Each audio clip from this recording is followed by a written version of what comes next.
and welcome back to my channel, or welcome to my channel in the first place. Today we have a Kiri comfort audio, and I just want to say I apologize to the person who requested this. I know it was originally supposed to be a ex-stimming listener. First of all, I'm not really good at writing to the people who've been commenting like, oh, just write them yourself, and it takes me a long time because of procrastination, but I hope this one will do. I had my face smashed against one of my pillows while I sat against my bed on the floor. I hugged my legs closer to me tightly as my body shook uncontrollably.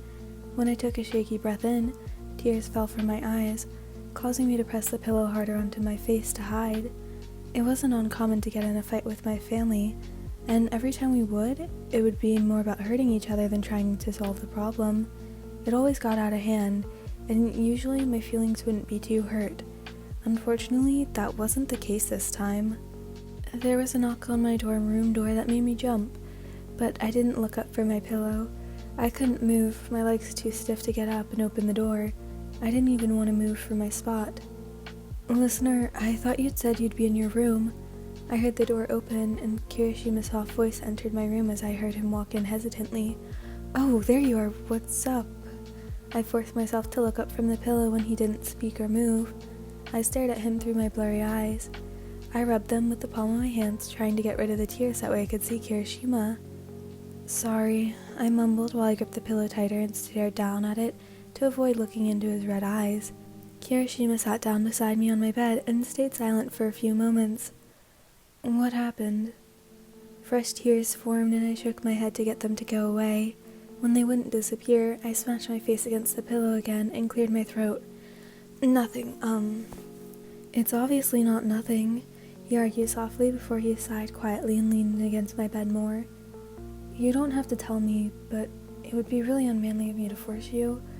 Part of me wanted to laugh or give him a smile because of how kind he was being to me, but I didn't want to lift my face from the pillow as more tears fell into the fabric and soaked it. I said nothing as I listened to him clear his throat quietly. Can I stay?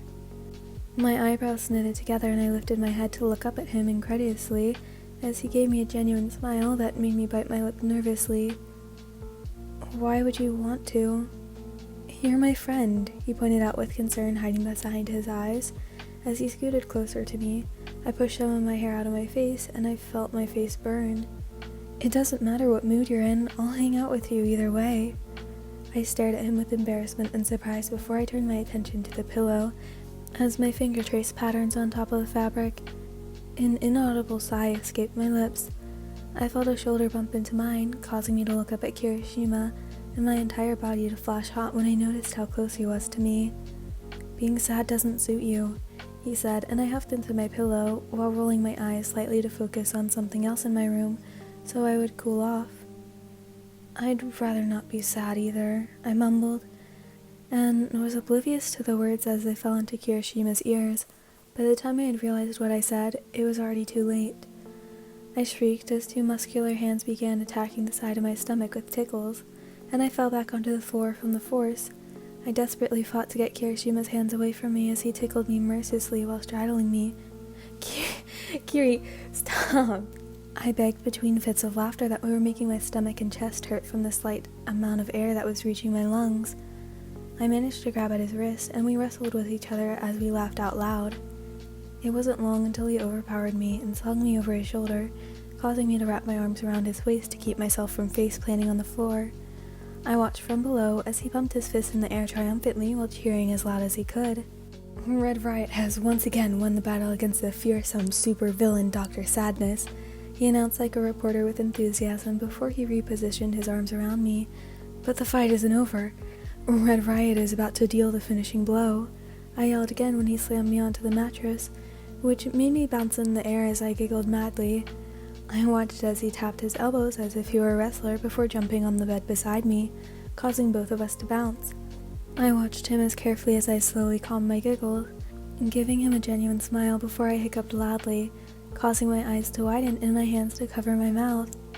You gave me the hiccups, I exclaimed before another one escaped my mouth, but he only grinned, showing me his sharp teeth as he sat up with his arms in the air with pride. I've truly won this fight, he cheered, and I seized the opportunity to tackle him back onto the bed.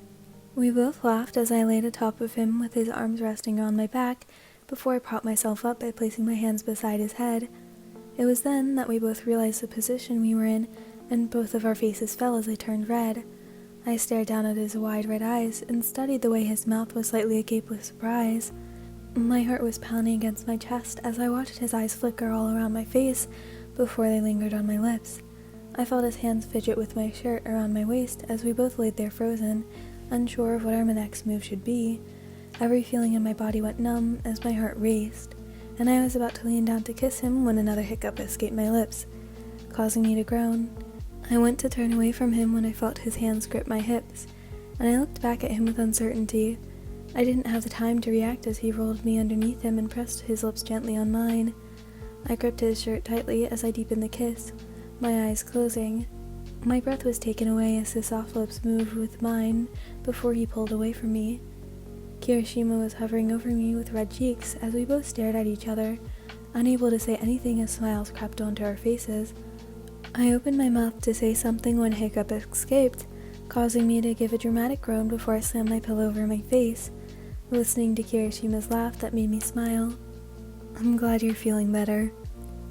Alright, so that's the end of this one. Again, another shorter one. Tomorrow's, at least the video I have planned, should be a bit longer.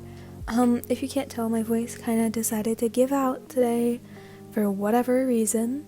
So, I mean, here we are, I guess. Music link, fanfic link. If you want to join the Discord server, just fill out the form in the description and click on the waiting server. And also Amazon wishlist if you want to check it out. You don't have to, though. I hope to see you in the next one. What else is there? I think that's it. Have a great rest of your day, night, whatever, and goodbye!